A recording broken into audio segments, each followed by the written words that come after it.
Hello, hello, and welcome to this edition of the Law Firm Blueprint. I'm one of your hosts, Jay Ruane, and with me, as always, is my man Seth. Seth, I'm preparing for a vacation. How's your week going? It is going great. I had an Next awesome. one. Think about it. In our lifetime, we're playing with house money now, time-wise. We never thought we would see this. I mean, Jets, another story. But we had a couple times in the '90s. I mean, it's been talked about in the desert for so long. Got to go to Cleveland with my son to see the sweep for Game 4, and just what it has done for New York City beyond words. You know what? And not for nothing, I think there's some parallels, some lessons. I hate to be that guy who's going to bring up the Knicks in our first recording since they won, but one thing that you got to give this team, and I think it translates to us in the legal world, is there is no quit in them. They had the opportunity to lose 4 of those games and lose it dramatically by double-digit points. But they just kept their head down and kept working because they knew they had a system and plays and players that were going to make it work. And I think that translates to law firms. Oh, no, to life. Think about it. Yeah. You get Brunson being slapped to the floor. Nobody calls it. It's unfair. People don't make the right calls. Whether it's ethics stuff, clients, all sorts of stuff, bashing. It's what do you get up? And when everybody else goes to sleep, are you still on the court, crushing it? It's very, very apt. Look, right now, everything is tighter than ever, right? Yeah. Costs are higher, pay-per-click is higher. We just saw Colorado announce that they're going to ban lead gen. I think everybody should do that. You should be doing your own lead gen or nothing else, But my point is, the world is topsy-turvy, inflation, all these things. Are you going to give up, or are you going to say, look, I got the goods, and I'm going to keep fighting? Because if you ask me, how do they pull it off each time? No idea. No. You remembered how they tanked the first quarter, particularly of Game 4. It was awful. Yeah. They couldn't do anything. Other team was crushing it, demoralizing, and somehow, piece by piece, 1 point a minute, they came back. It's crazy. So yes, I think, look, even today, I got ethics people with something. The DC rules are so crazy that you put yourself in jackpots just living life. Your team 3 levels down from you does something. Your bar license is on the line. I'm trying to do something with a business deal where I need a family friend who's a third-party contractor to do something. And I said, you know what? I'll agree to your terms, but I need payment terms to be slightly different. And all of a sudden, a dear family friend is sending me text saying you're being condescending, when I'm just saying, look, if you can't say yes, let me speak to the person who has the ability to say yes. I mean, business and life is not easy. And I think the Knicks analogy, apropos and look, it's a team, right? Clearly, like when Brunson needed to be there in Game 5, he was there. But how many games was he being carried by the other guys? Crazy. Yeah. For sure. So I have a topic that I want to bring up with you today, and it's not necessarily critical of another agency, whatever that's out there, but it's something that they're out promoting a lot online. And I've heard a lot of chatter about it. I've gotten some text message about it. So I want to get your input on it. I'll give you mine, right? Yeah. And there's another company out there. I won't tell their name, but they've got a conference coming up, a webinar, and they're pushing this narrative that you should be spending 20% on marketing, 40% on your teams, 10% on coaching for your own self, and then 30% profit. So 60%, 20% marketing, 40% on team, 10% on hiring them to coach you, and 30% profit. And I cannot for the life of me see how those numbers work. Well, first of all, where's your overhead? Well, I think they said, that's also part of team and tech, or also part. That's the thing. Like they're throwing out these numbers, and I don't know if they've ever run a law firm. I mean, the people that I know that are involved are marketing. They're good marketers, but they've never actually run a law firm. They don't talk about your benefits. I'm not sure. I don't know what you're talking about, but I would say it sounds like tithing to me. You know, like if you're, Yeah. giving to the church. Look, again, I'm all for coaching. I spent a lot of money across the board. I was later to the game than many, so I am all for spending coaching. But 10% on coaching sounds like that It's a sounds lot of money. right. And many of the coaching programs squeeze as much out of you on coaching and don't advocate for money being spent on marketing. We've seen that with a number of the large coaching programs, and that's been frustrating. I think that some of the better coaching programs are now starting to look at marketing as more essential if they want to see their clients grow. But if the coaching place looks like, hey, we have a life cycle with our coaching client of 18 to 24 months, they're sort of taking some of that money into it. The better ones, I think, are here's your money for coaching, but you better have enough money for the other piece.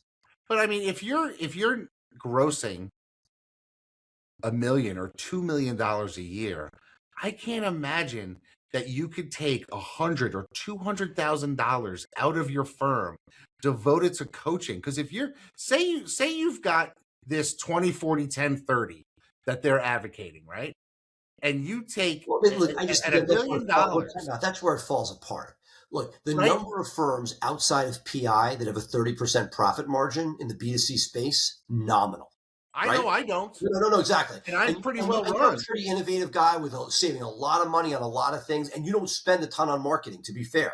Right. Right. So you're Yeah. low on marketing and you're very efficient. You've leveraged overseas labor and you're not at 30%. So I think 30% for most people for a But see, firm run right is a pipe dream. I say that. And I saw that at BluShark, that anytime profitability started to rise, again, I'm giving you old normal before AI was a real factor. But when the numbers started to rise, every point over 20, you could see breakage, things that weren't being done right. There's only so much in that if you want to do right by your client. So look, I first 30% sounds high unless you're in PI, in which case I see it, right? okay. Second, 40% on labor, depending on how you're set up. Again, B2C world. Now, certain areas pyramid a lot. SSDI might be a lot of non-lawyers, but if you're in something like family, good luck with that, right? Meaning labor is what you're billing. Okay, so you got $1 million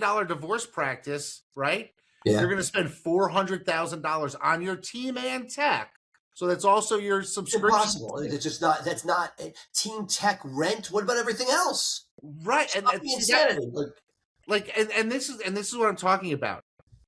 There are hundreds or thousands or probably hundreds of thousands of lawyers out there that are seeing this and saying, my numbers aren't anywhere like this. I must be a failure. And I Right. Well, guarantee you, that's if you always look the in case. your firm, Seth, these numbers are different for your PI versus your family versus your criminal. You're getting different numbers for each one of your verticals. Right. And Right? I'll tell you things that I've seen. Any immigration lawyer that is not diversified with overseas labor is likely. We were at a mastermind. I think you were there. Guy, 100% US labor, underwater, Yeah. literally. Right? That's how thin it is. So God forbid you're trying to figure out the marketing. And the 20%, to be fair, if you have most people in the B2C space outside of PI are nowhere near 20%. So in the PI space, 20 is a growth mode, higher if you want to be hyper growth, less if you're established, right? But outside of it, what are you at? What's your percentage on marketing? I'd be surprised if it was 10%. I'm at 13. 13. I'm at 13, and I'm happy with where we're at. In fact, we were just talking, should we go up to 15 or should we stay where we're at? We're probably going to stay. Does that 13 include in-house labor, like that you including salaries of your? Okay, so now here's the thing. Here's the thing about that. I had a conversation with John Knockhazel about this, and I said, shouldn't my marketing employees be part of my marketing budget? And he said no. And I pushed back. I asked, let me ask you this again. I asked the question twice. I said, look, I got a videographer, I got my copywriter, I got my web guy. And he's like, no, that's payroll. That does not go under your marketing line item. And I've had this conversation with him and many others. No, agreed. And I think that it can skew it because, okay, they're payroll. What if they were 1099s? All of a sudden you put them in your, I mean, that's, again, some of these things. And I think that what makes John and others brilliant is you pick something and you go with it. Who cares? Well, and I But can get what he's doing because he's doing it at a different no, level no, no. than I But ever even, will. but right. But you're a videographer. You happen to have a W-2. Most people don't. They have a 1099, right? And for me, I have limited in-house labor on the W-2. Right. Most of it is on contractors.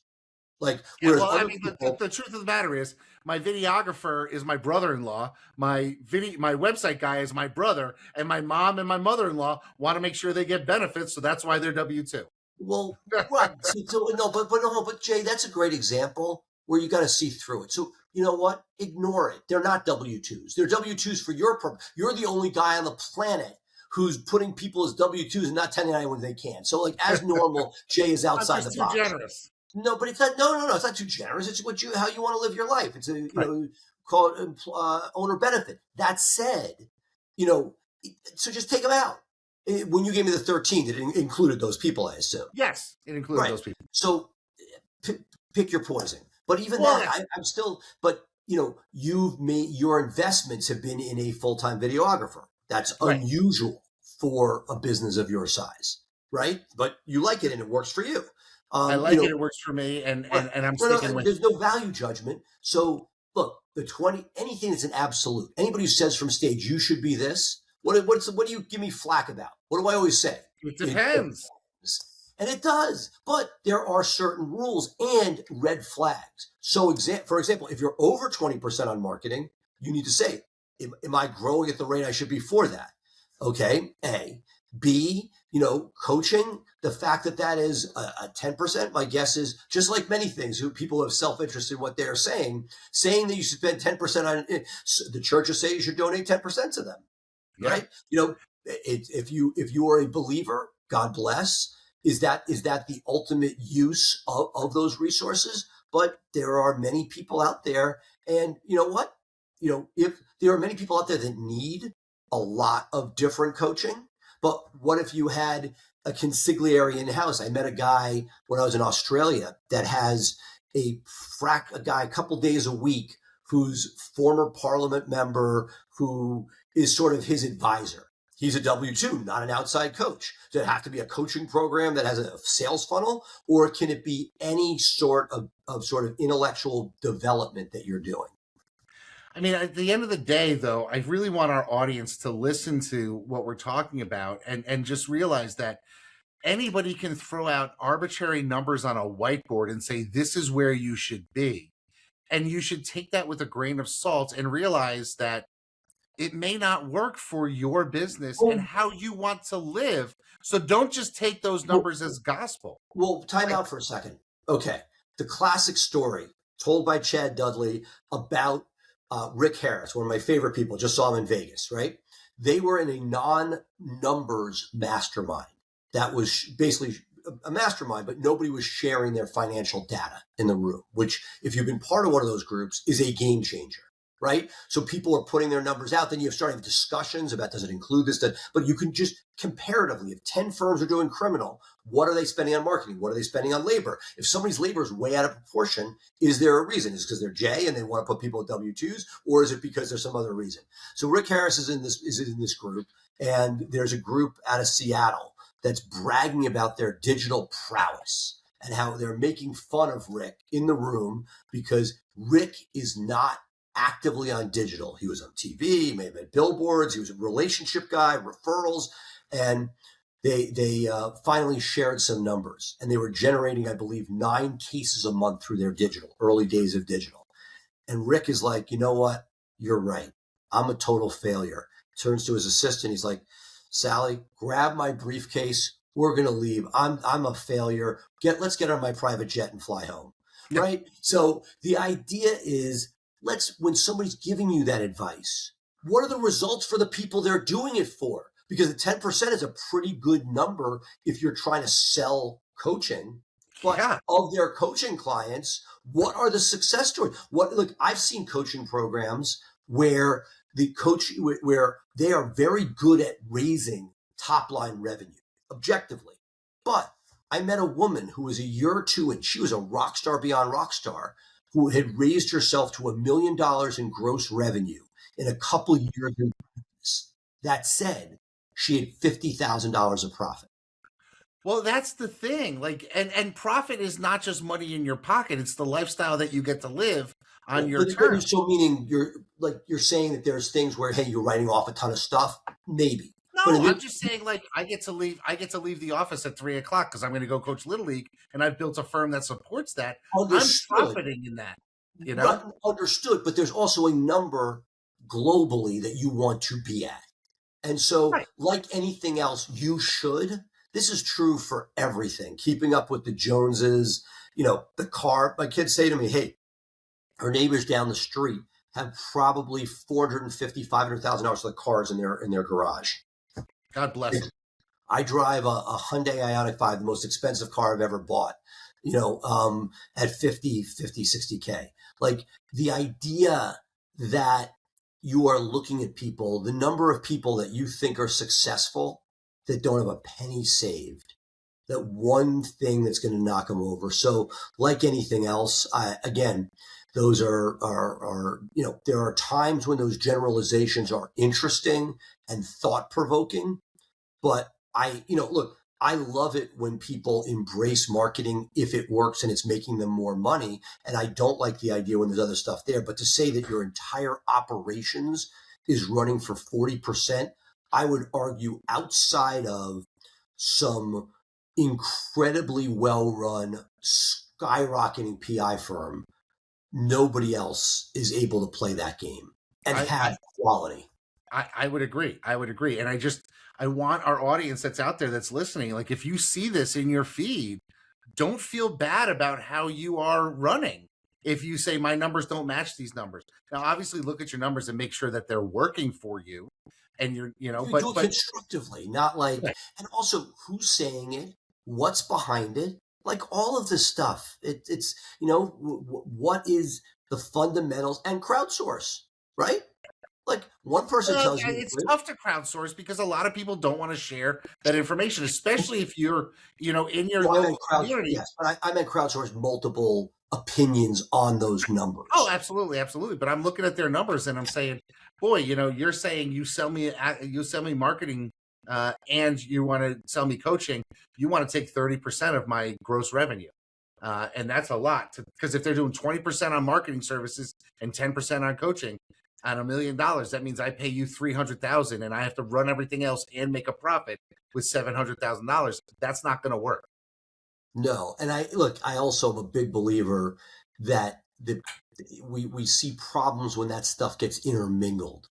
The Yeah. person giving you the advice. I mean, look, everybody, like with what we've seen, the value we could add to the coaching world is dramatic.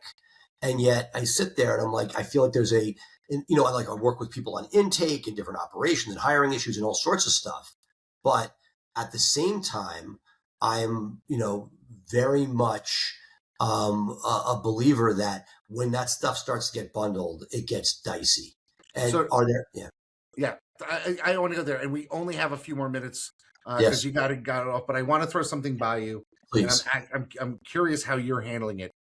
How do you train for mid-level management? Because we're not IBM, This is not the hardest problem out there. We've talked about it. right? Isn't it? It's like And look, it's first. I think that it comes to first get your management team right, right. That and again, if you have flux in management, you're in quicksand. It's not even possible.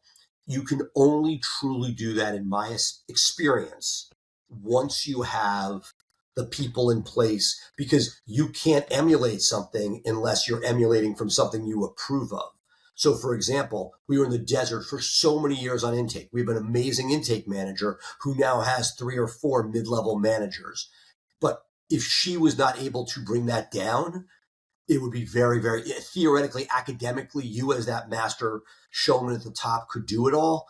I think that assuming that you're delegating it down, it's building the systems and processes. But until that top, and what you will find is, and I could say for myself, if the top person on your C-suite or whatever you want to call it, forget it, but that's the leadership team, when there's a flaw in the leadership team, shockingly, you're going to see flaws in the mid-level managers. And let me ask you this, and we'll end with this, because I think it's should you promote somebody to management because they're good at their job? Well, that's the ultimate. You know the answer. We talk like that's. Look, we all do it. We all do it, Seth. I screwed up. I did it, and now it's biting me in the ass. And I can't get this. What am I going to do? Demote this person from manager to because they're awesome at their job, and they just suck as a manager. Yeah, well, look, every sitcom had an episode about it. Yep. I forget it was Klinger or Radar got promoted on MASH for those old enough to have seen that. Every show. How old are you? Yes, exactly. It is. The struggle is real. Like, what are you going to, like, not give them opportunity? I mean, there's no good answer. I think what you do is you attempt, you're small enough, meaning even though they're a substantial firm, where you can just strip away some of those responsibilities and make them a special envoy for this without the people under them. You know, look, everybody, I've talked to Tom Tona about for people, everybody's gone through this issue. Fisher's done it. You know, you are not alone. We've all, and we'll continue to do it because if you have a rock star, you want to give them opportunity. Yes, you should be testing and doing all those things, but what are you going to do? Not give that person opportunity? I think that I had the great story that I tell where I had a person who was the senior person at Price Benowitz on the marketing side when I was starting to build and grow it, as BluShark was about to be an idea. And I made a decision that person, I had to have a very tough conversation with her saying, you are going to keep your salary, you're going to keep your title, but from now on, you're going to report to what turned out to be David Brenton, who was a junior intern / basic associate, but realizing that it was untenable with that person in leadership. And she stayed 3 more years doing the substance at a very high level that we needed, but could not manage people. And I think that if you can, I think that that's a doable thing. You're not changing money. And if you're not changing ego, right? The question, does the person love it and need it? But assuming that they don't, they may be happier. And ideally, I had to make that very stark pull. But if there's a way just to slide that stuff out and just put a different person in place, that's my wish for you. Well, I'm hoping that maybe it gets solved while I'm away on vacation, folks. I'm going to be out of the country for the next 3.5 weeks. So we're going to take a little hiatus. I'm sure Seth might do something with some older shows. And if I can find some time with the time change, but one of the things that I like to do in my firm is actually live the life that I wanted. So we're going to Spain, to France, to Italy, and I'm going to be in much different time zones. So hopefully we can get an episode or 2 while I'm overseas. Let's aim for that first week in July. We'll try to do a something. Okay, that sounds good. That sounds really good. It'll be interesting to be. I want to hear from Jay from the road. How is it going? Have you ever taken this much time off? Not this much time in a row. No, I've never done. Overseas, right? Truly. Now, the great thing about overseas. I mean, I took time off. I took a month off when each kid was born, but that's not real. But you were sitting there with your phone the whole time. Right. Exactly. Stop. It's a great test. This is the test. So how much is it going to break? How much is it going to break? Maybe we should do shows every week, and I just send you messages of all the shit that's broken in my firm while I'm doing that. We'll put a best of on next week, and then the week after we're coming back, and we're going to find out from Jay what's broken. All right. Well, folks, that's going to do it for us. Thank you so much for being with us. You can take us on the go anywhere you want to go by subscribing to the Law Firm Blueprint podcast and see us live on LinkedIn, live in our Facebook group, 3 p.m. Eastern, 12 p.m. Pacific, most weeks. Check us out, see what we got next week while I'm on the road and Seth is hunkering down at home. Bye for now.